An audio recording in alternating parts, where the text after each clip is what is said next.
Hey guys, in this video we're going to take a quick look at a few of my more recent terrariums to see how they're doing. In this one you can see there's a little isopod in the top corner there. I actually found him on my bathroom floor a couple of weeks ago and I forgot.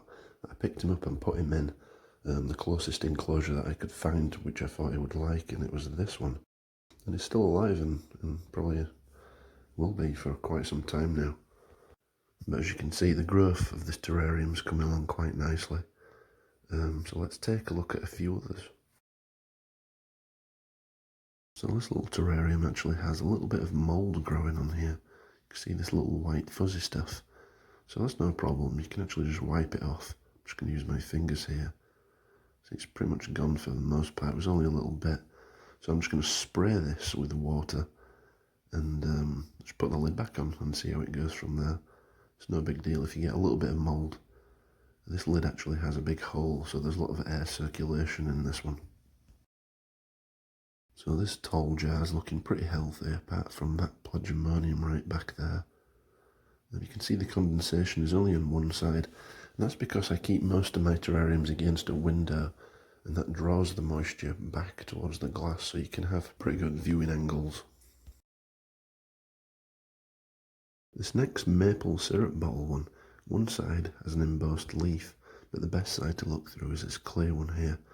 It actually has, I think, a mini Christmas moss, but it's looking a little bit dry. I think the sand has soaked up most of the moisture, so I'll probably just pour in some water to the top of this one.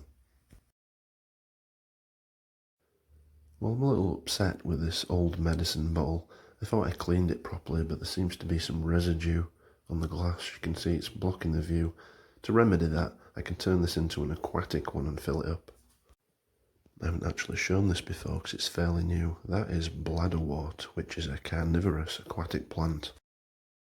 This little spice jar is doing okay. I put in a small piece of choya wood. The aquatic mosses are growing really well out of it. You can see them there in the back. And the physidans too. So that brightly coloured moss inside this terrarium, I'm not actually sure what it is. It's all terrestrial. I found it actually growing on a rock and it's taking off. I'm probably going to have to brush it to the side. I'll give it a trim because you can't see in here anymore. This cube's growing incredibly well. Look how bright that moss is. The substrate, surprisingly, is just sand. It's just all-purpose sand. That's all it is, sloped up. And you can see that the mosses love it in there because there's enough moisture. And yeah, doing really well. So this terrarium contains a whole lot of Clomarcium moss, and around the perimeter is physidans. You can see some new shoots sticking up right there. There's a couple right there at the top of the tree moss. And if we just do a quick scan around the edge, you can see the physidans is healthy. We have all these sporophytes here that were already there, but they're drying out now. Other than that, it's looking really, whoa. So this was my Halloween special terrarium featuring a zombie grandma. You can see there's some new moss shooting out of the little choya wood stump, and this one's looking healthy too.